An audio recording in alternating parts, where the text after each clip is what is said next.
Everybody, we're going to call this special meeting of the Belmont Village Council to order, July 29th, 2025. Please stand for a pledge of allegiance. I pledge allegiance to the flag of the United States of America, and to the republic for which it stands, one nation, under God, indivisible, with liberty and justice for all. Roll call. President Dyke? Present. President Pro Tem Stuffler? Present. Councilmember Feldman? Present. Councilmember Glasser? Councilmember Miller? Present. Councilmember Powell? Councilmember Schneider? Present. Changes to the agenda. We had gotten a request from the DDA to add a special events approval to the social district, but it came to our attention that when a meeting is posted in advance, 18 hours, the agenda that's posted is the agenda that needs to be used. So I'm going to strike agenda item number 2 and ask consensus of council for me to do that.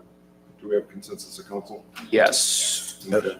Moving on to agenda item number 1, the Alma Township Police Contract. I'll hand it over to the manager, Ferguson. Well, the contract, you've had it. It has been approved by the township board unanimously.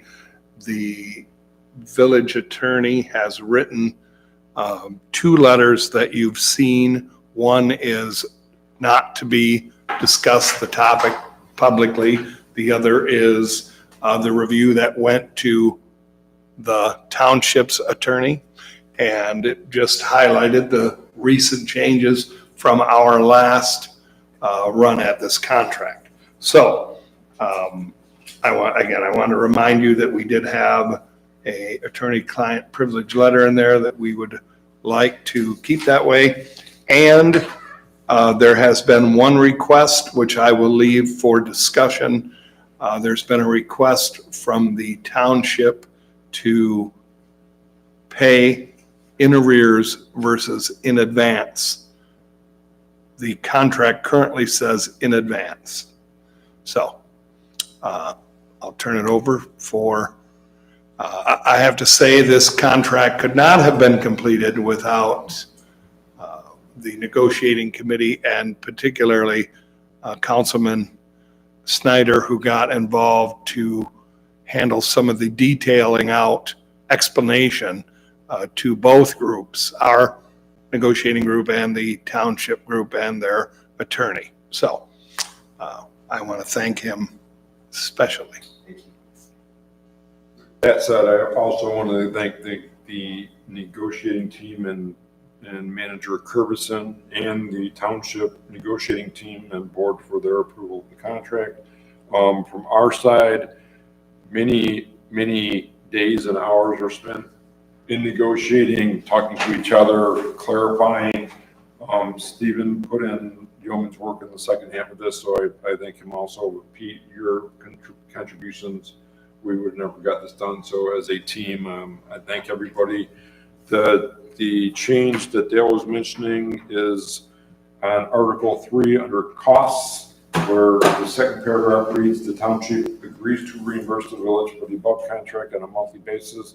The sum shall be paid in 12 equal consecutive monthly installments, with the first installment to begin on July 1st, 2025. The township board has requested that be changed to July 31st, 2025. Currently, in talking with Kim, they kind of make that payment schedule now, and it would not affect the village financially if we made that change. So,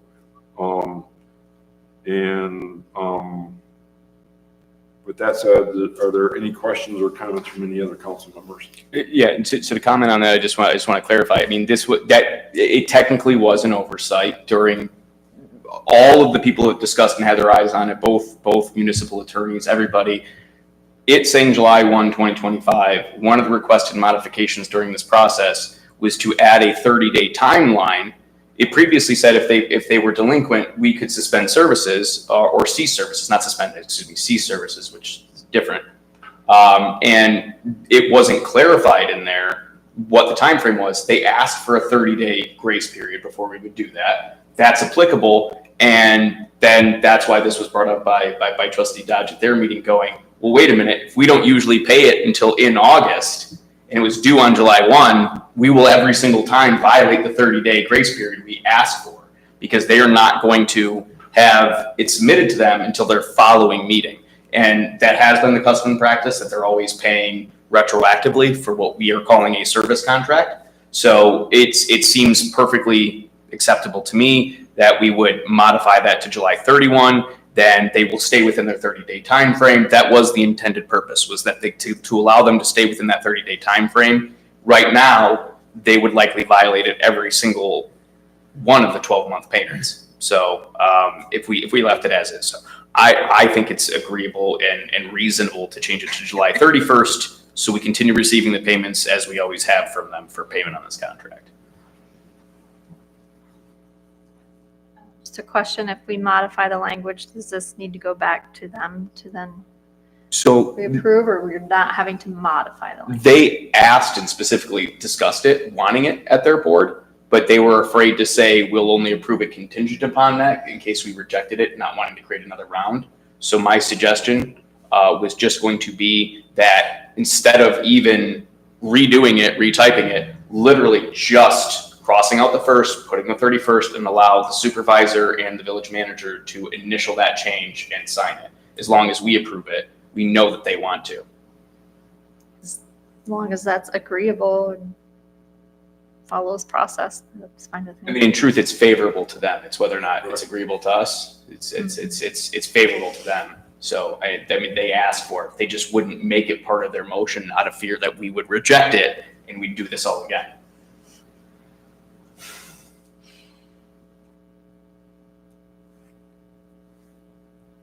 I think that as long as it doesn't impact the village financially, I think that it's fine. Any other questions or comments regarding the proposed contract as presented? So they don't run into any hiccups if they pay their last monthly payment outside of their fiscal year? Well, I mean, it's they got a budget for those expenses. I'm not going to say how their budget works or how they put their budget together, but you know that we will enter into contracts that then go beyond that fiscal year. We have to continue making those payments. So I don't feel like I'm the right person to answer whether or not they can or they get in trouble. I'm not. Well, that's, What I'm just saying is it would not be abnormal to have a contract that extends beyond a municipality's fiscal year that they are still legally bound to.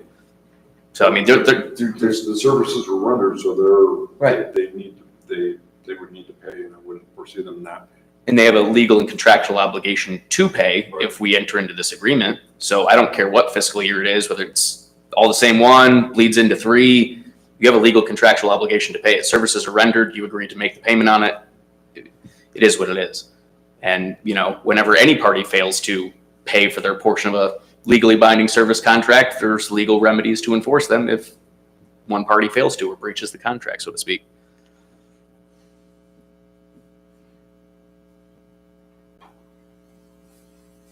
Anybody else on council?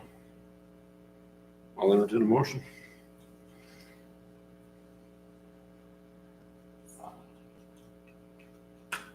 I will make the motion that we approve the, what's that title again? That we approve the Village of Almont Township Agreement for Law Enforcement Services as presented, with the exception to allow Manager Curbison to make the handwritten change and initial to the July 1st deadline for payment for the first payment to July 31st.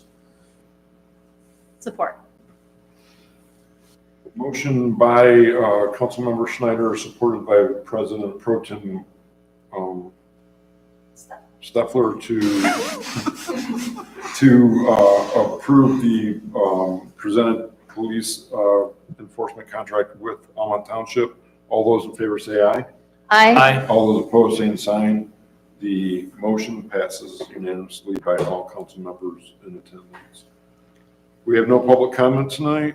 Even though it's not on the agenda, Manager Curberson, do you have anything to bring to council?